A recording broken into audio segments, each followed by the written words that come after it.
From Wish TV and the All Indiana Podcast Network, this is the Business, Equity, and Opportunities Podcast with Scott Sander. Welcome to the Business, Equity, and Opportunities Podcast. I'm Scott Sander. On this episode, we hear from the president of Fifth Third Bank in our Access to Capital segment, meet Indiana's Exporter of the Year, and we celebrate an Asian American heritage success story. Every business is unique and has a target audience. If you own or manage a business, Circulus Digital Media can help you connect and grow your customer base with turnkey digital solutions that are nimble, offering best-in-class results, service, and support to reach a bigger customer base, allowing you to pinpoint a specific audience down to the smallest details. Get outside the city, the state, span the globe. Put Circulus Digital Media to work for you. Get started now at circulusdigital.com. That's circulusdigital.com. The holidays are all about sharing with family. Meals, couches, stories, Grandma's secret pecan pie recipe. And now you can also share a cart with Instacart Family Carts. Everyone can add what they want to one group cart from wherever they are. So you don't have to go from room to room to find out who wants cranberry sauce, or whether you should get mini marshmallows for the yams, or collecting votes for sugar cookies versus shortbread. Just share a cart, and then share the meals and the moments. Download the Instacart app and get delivery in as fast as 30 minutes. Plus, enjoy free delivery on your first 3 orders. Service fees and terms apply. This is Business, Equity, and Opportunities. I'm Scott Sander. The health of banks has been big news lately, with high-profile failures and big deals done to keep customers whole. Today, an expert offers insight about the health of regional banks and whether it could affect your ability to access capital. This is Business, Equity, and Opportunities. Access to Capital. Tim Spence is the president and CEO of Fifth Third Bank. Absolutely. We're here today at the Ray Hall Letterman Lanigan headquarters in Zionsville. It's a brand new facility. In fact, we're the first corporate partner of RLL who had the opportunity to host a meeting here today. And I was in town because every year we spend a full day in each one of our markets, just to hear about what's going on the ground, talk about where there are business opportunities, how we can better support our clients. It is the month of May, which is an important month in Indianapolis, and it's an important month for Fifth Third, because maybe in the 5th month, the 3rd day, we celebrate Fifth Third Day. We get out into the community, volunteer, remind all of our employees of the importance of supporting the communities where we live and work.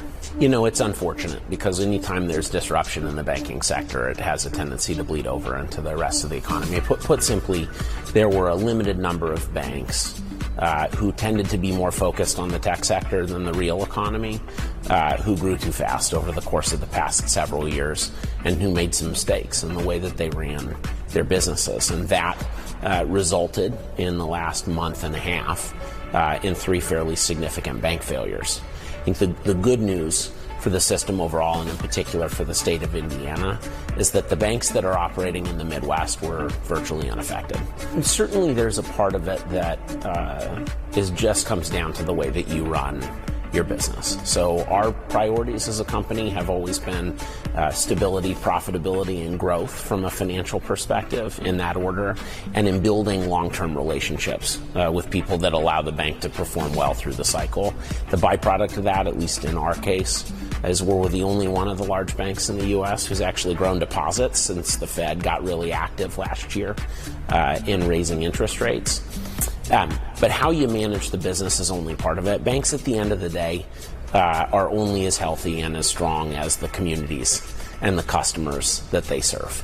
So we have the benefit, because of the footprint we have in the Midwest and the Southeast, of serving very stable communities and of having had customers who believe in what we do and understand the importance. I think there's a lot of discussion nationally about the role that regional banks play from a lending perspective in small business and in mortgage and in local community development. Regional banks are more than 1 in 3 deposit dollars across the country. I think if there's one thing maybe that is less well understood, though, it's the role that we play in literally the civic fabric in these communities where we operate. I mean, Fifth Third, just as one example, Fifth Third employees volunteered nearly 120,000 hours last year, and it was almost 7,000 hours in the state of Indiana alone. Our people sat on 1,200 local nonprofit boards, right? They are involved in the communities where they operate. And every year we lend, invest, or donate about $8 billion to support low to moderate income communities, economic mobility, racial equity, and inclusion, really important issues that support more equitable growth and more sustainable economic growth in the markets where we operate. This recession, if we do get one, is not going to be like the most recent ones. I think because in the last 20 years, we lived through a global financial crisis and then a global health pandemic. We have this tendency to assume that an economic downturn is going to impact everybody equally. So we happen to be in a part of the country, and Indiana is a leader in this regard, that is going to benefit from the investments that are going to be made in electric vehicles, in infrastructure, in renewable energy. And to the extent that as a small business you're able to attach yourself to one of those trends and find ways to participate in the investment that's going to go on inside the state, I mean, we're talking tens of billions of dollars here. There's a real growth opportunity in front of you.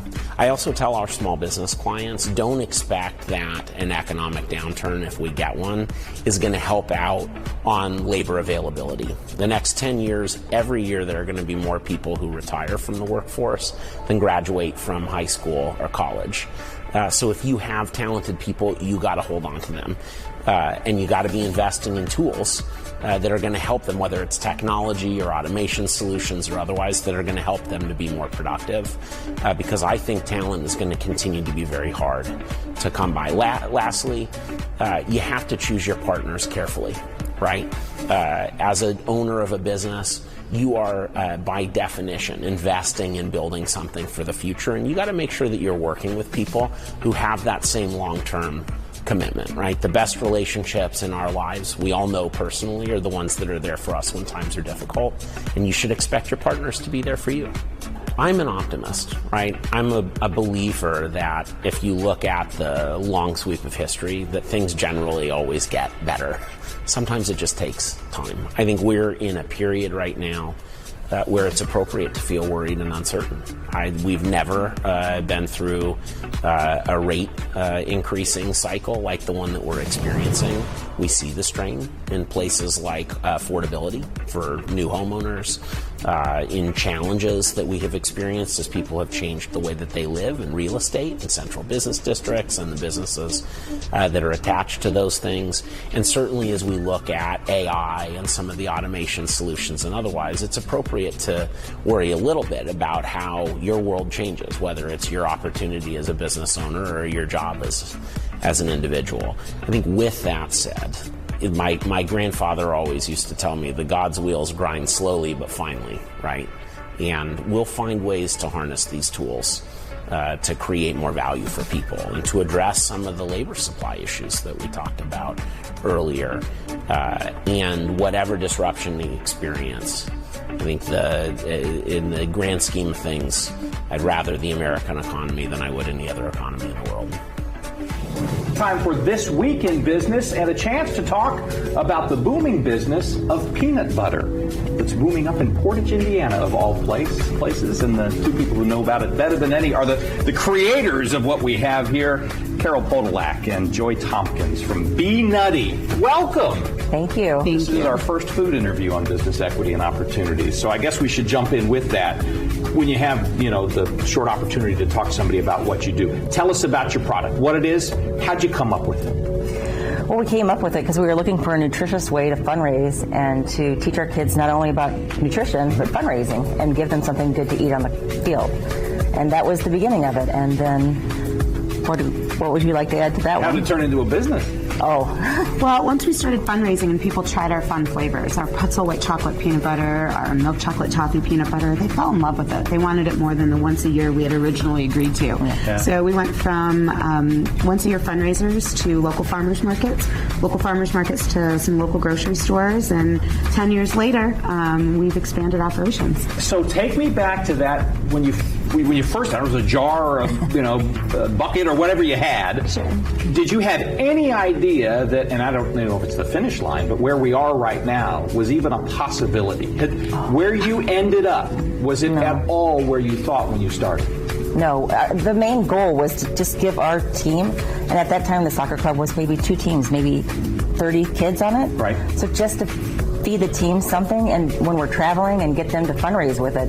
And now the whole soccer club that we're dealing with is like over 300 kids. Mm-hmm. And what we thought was going to be once a year has now turned into multiple times throughout the year. And it's spread from there to local store shelves to like the state, and now, we've been feeding people around the country and around the world. So, and that's why we brought you in today, and you were kind enough to spend time in a busy world to talk to us.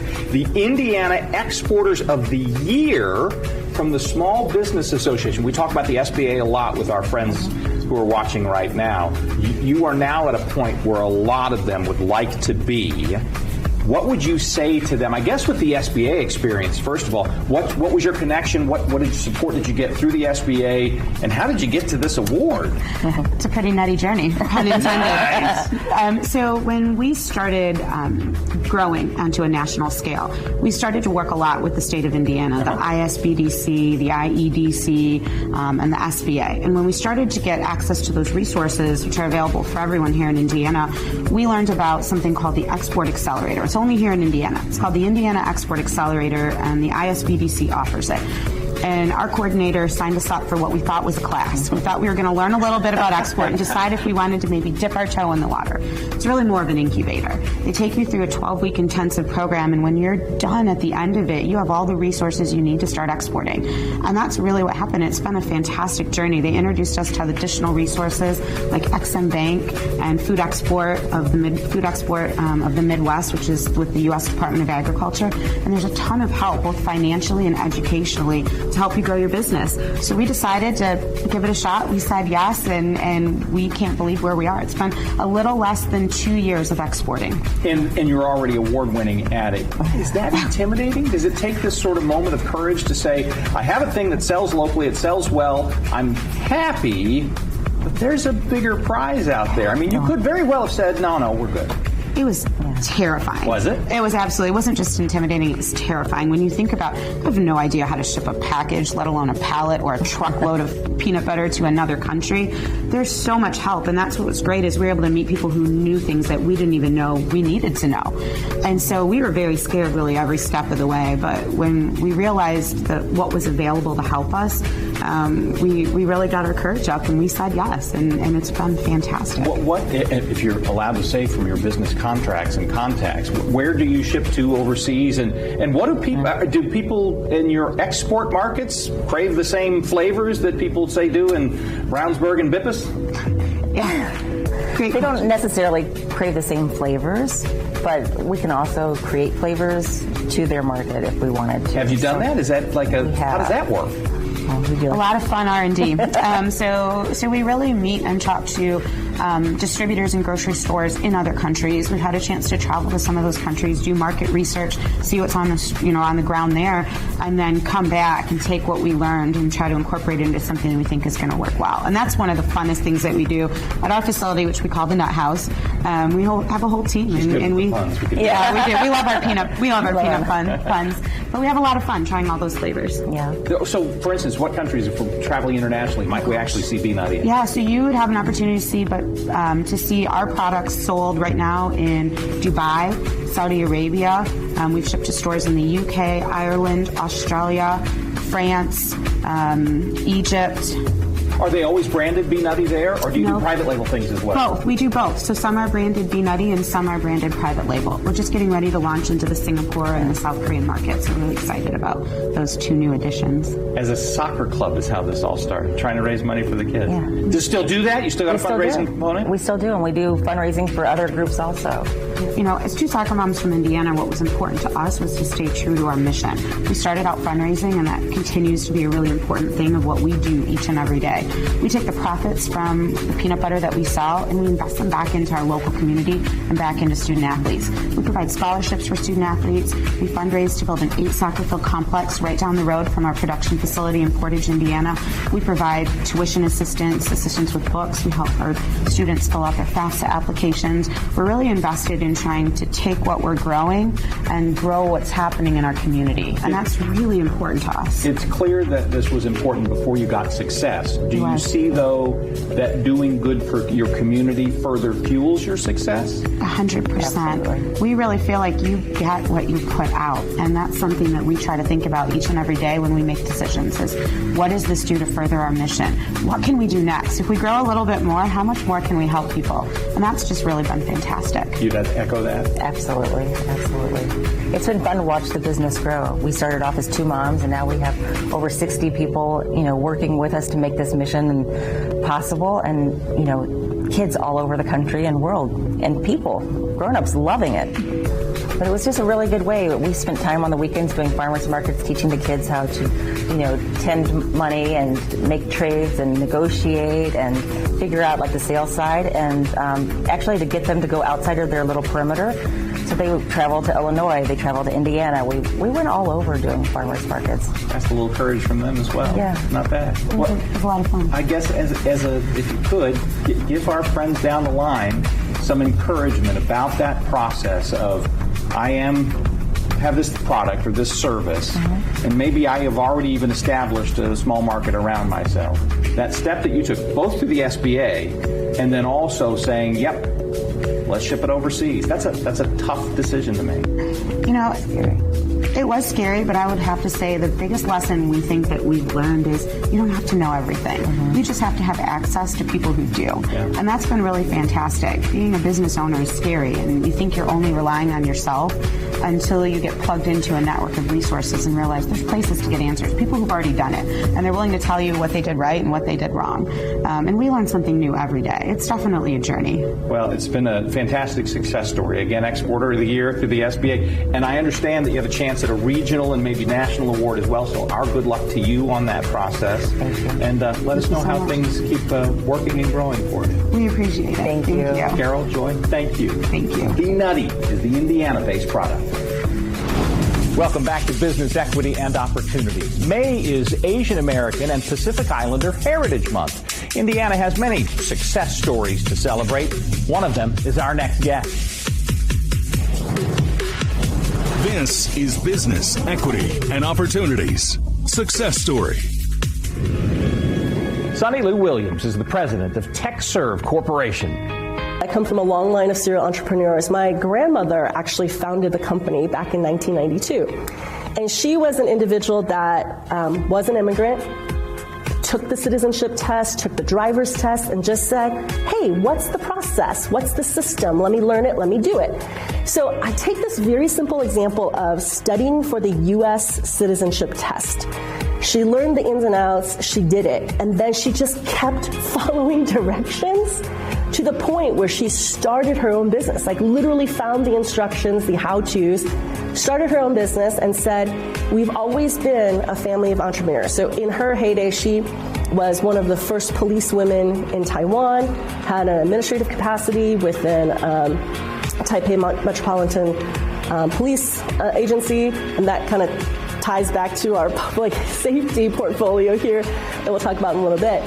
And she just really had all of these great ideas, while she was doing that, had a ice cream store and had all of these community kind of goodwill efforts as she watched how to really connect with the community and connect with her kids as they grew and tied these multifaceted, really what we would call kind of lifestyle companies, right, to what her kids were doing at the time. So it just so happened of her 4 kids, 3 of them became masters in computer science. So at the time when she formed the company, TechServe was literally a buy all of these components, create personal computing, which in the heyday was being sold at $10,000 to $15,000 a pop, right? This is very, very high margin. And so again, this whole find out what the instruction is, how the system works, follow it to the letter, and do the work, they became an E-rate business, which is literally a supplier to government and specifically schools. And so TechServe's kind of big claim to success back in the late 90s was implementing over 47 Chicago public school system computer labs. When that was first ever, right, computer labs, and first ever bringing what we now know as STEM education, but at the time, just simple computing, right, as curriculum into our K through 12 schools. And so I remember very distinctly because I've always gone through that kind of process iteration of learning with my parents, and I've always participated in their companies. I remember learning to alphabetize by filing our customer invoices. Remember those like white, yellow, pink with the acetate? Having to file the pink ones in these huge file cabinets, right? And just kind of going through that, and TechServe evolved from doing all of those instruction following processes systems to expanding to where we are today, which is literally evolving systems. So systems building and looking at how do we do the work that we're doing today as a government agency, as a local authority, and how are we not only marketing, communicating that, but how do we actually ensure that the processes change for the benefit of all so that those services are actually rendered and there's inclusion and there's equity in that access. That's kind of the storyboard of my grandmother starting the company in '92. My mother then, with her accounting background, taking it on and really strengthening that supply chain procurement order management function. And then me having neither of those backgrounds. Applying many years later what I started off with at Purdue, which is really systems design. And so I had an opportunity to really study under some greats at Purdue University that was really focused on how do you do economic development and do it in a humanitarian way that supports sustainability and economic participation for all. So that really needs thoughtful design. And so TechServe has evolved so much today that technology is still the enablement of all we do. That's the only way we can really impact systems, move forward this evolution of all the processes, the change iteration, and so forth.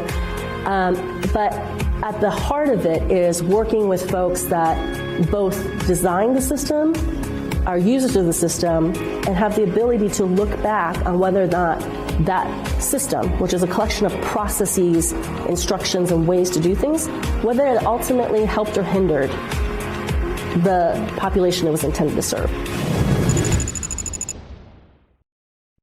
Our thanks again to all the contributors who joined us for this episode of the Business Equity and Opportunities podcast. We hope you found it enlightening, useful, and inspiring. You'll find more information about the show on our website, BEOshow.com. You can watch Business Equity and Opportunities Sunday mornings at 10 on Wish TV or live stream it through wishtv.com. Each week we provide 7 full segments with topics ranging from how to get started and how to access capital to the day-to-day running of your business and questions about accounting and bookkeeping. We feature business news and trends and always share a success story from one of our contributors. Join us next time for more insights into the world of small business. Be sure to sign up for our Business Equity and Opportunities newsletter to get even more valuable, up-to-date information. And if you have any questions or you'd like to be part of our show, please email us. The address is beo@wishtv.com. We'd love to hear from you. I'm Scott Sander. Thanks for listening. Watch the Business Equity and Opportunity Show on Wish TV and access all of our content and share it on demand anytime at BEOshow.com. You can find more podcasts from Wish TV on the All Indiana Podcast Network at allindianapodcastnetwork.com.